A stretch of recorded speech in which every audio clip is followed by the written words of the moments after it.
anytime we're going in and out of doors, we always want a dog to ask permission to go through that doorway, that gateway, whatever. So you see how she's standing on the door? That's okay. I'm not going to correct her verbally at all. I'm just going to step into her space. There we go. Perfect. Good. And when I say step into her space, so I'm just going to lean. Good. You see, I just pushed my foot over towards her. Very good. And that's okay. I'm going to crack that door open, and she moves, so I'm going to shut it. All right? Outside is what she wants, so I'm going to make her work for what she wants, right? Because we don't just get things just because we want them. And she's going to act like she's distracted. That's okay. You can go sniff the begonia. Please get your feet off my table. Thank you. And see how she's distracted? See, my dogs are just sitting here waiting.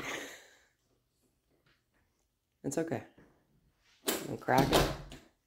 That's all right. Hi, there's the eyes. So she goes to jump on me. I'm going to step out of her space, right? I don't want her feet on me. You have a habit of putting your little feeties all over me. That's okay. And again, I'm just going to step into her space. I'm going to use this as body blocking. Good girl. Good girl. Go ahead. That's okay. That door got cracked open more than just a sliver, so I let her go ahead and go out because we want to build that impulse control, right? We can't just all of a sudden ask our dogs to have this enormous amount of impulse control when we haven't built it up, right? That's like trying to go deadlift like a half ton and you haven't started, you know, with lower amounts of weights, right? Good. So anytime we go in and out of a door, whether it be the crate, whether it be going like into another room, if it's not just an open doorway, we want her to ask permission to go through that door, right? And we're going to do that. We're going to know she's asking our permission when she gives us that eye contact and when she sits down, right? The eye contact is the most important part because if your dog is not looking at you, you don't have their attention, right? So do I have his attention? Yes or no? There I do. Good boy. How do I know I have his attention? He's looking at me. What do y'all think up there? So, hi. You want to get up there? That's pretty cool, right? What do you think, Mo Penny? So you see, I have Money Penny's attention, right? She's looking at me. That was a pretty good jump. Do I have Cookie's attention? No. And that's okay.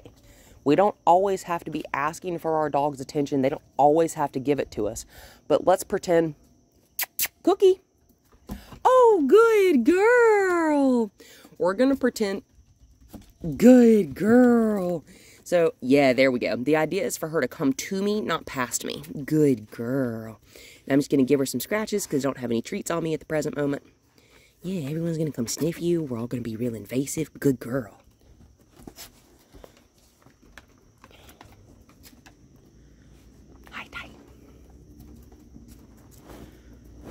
So I'm just going to let her sniff, right? And if Money Penny says that she's had enough,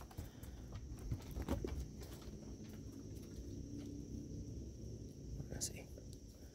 Hi, thank you for your sweet hand kisses. Okay, so this is playful, okay?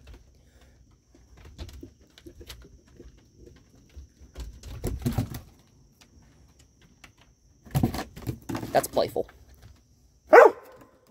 Yeah, and Captain's going to bark to let her know that he is willing to play with her. Money Penny came to me, meaning she doesn't really want to play with you right now, okay? So I'm just going to walk away. I'm going to see if Money Penny follows me. But let's pretend she had persisted when Money Penny walked away, right? Like she does with Jazz. We're going to pretend that she had continued to push into Money Penny's space. What are we going to do?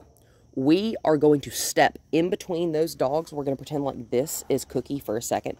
Good girl, Money Penny. And Money Penny knows that when I step in front of you, that means I want your attention. It means I want you to sit down. And that's okay. We're going to make lots of noise. So what I'm going to do is I'm going to do this, and I'm going to act like I'm sweeping something off of a table with the back of my hand. Good girl. And she's going to move off that way.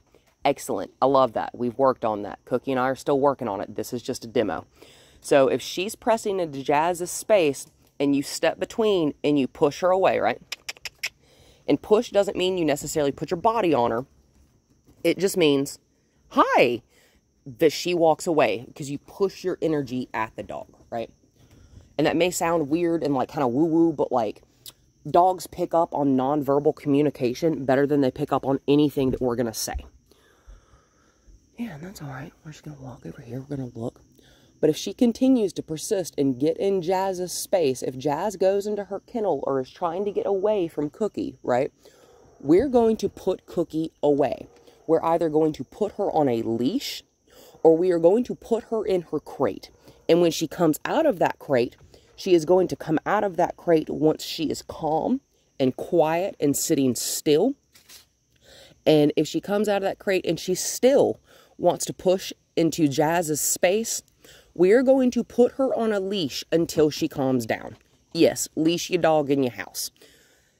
That is showing her she is not the one in control of what goes on and when. Because just like a child, we can't expect them to just make their own rules. We have to make the rules for them. Good. And just because we're making the rules doesn't mean we have to be like super like Gestapo, like reinforcers of the rules. Like we're not being mean about it, right? We just say that this thing is a rule and we expect it to happen. Which means you can't get on your sister's nerves and you can't get up in your sister's face and just expect her to be okay with it, right? Because what I was noticing is that Jazz, when Cookie pushes into Jazz's space, I was noticing this at your house, Jazz goes into a very submissive type of state. And what we don't want is Jazz becoming uncomfortable, and she already doesn't trust Cookie. Because Cookie's bitten her several times, right? Why would you trust her? If Jazz is getting that like, ooh, I'm kind of feeling weird about your energy here, Cookie, or I'm going to go in my crate, get Cookie away from her. Because that's like that's like, hi, beautiful. That's like me saying, hey, man, you're a little like up in my space and I'd really prefer you like step a couple feet away from me. And that's like someone coming even closer to you. Guess what?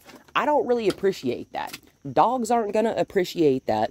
So we have to make sure that just like with people, just like with children, we have to reinforce boundaries for the other child, or maybe in this case, Jazz's case, the child that is more submissive than the other one. Because this is a lot of energy. You have a very alpha type female dog here. Love it. Love dogs with this type of disposition. However, if you have this type of personality with another dog that is going to be more submissive, she is going to be your alpha, right? Of your dog pack. However, we have to convey to them, we as people, as the humans that walk around on two legs and that have a giant monkey brain, we are in fact the ones that are in control of what goes on in this house. We are all equal. We are all loved. However, I am the adult, therefore I make the rules. Y'all make the rules. The dog doesn't get to make the rules, right? And this is how we have this nice cohesive pack here. And she's been real good. She likes this pack. She likes to play around with them sometimes. Then again, we got to control that energy that she gives off sometimes, right? And we're going to do that by body blocking. Or putting her on a leash, or putting her in a crate, if Jazz is not into it.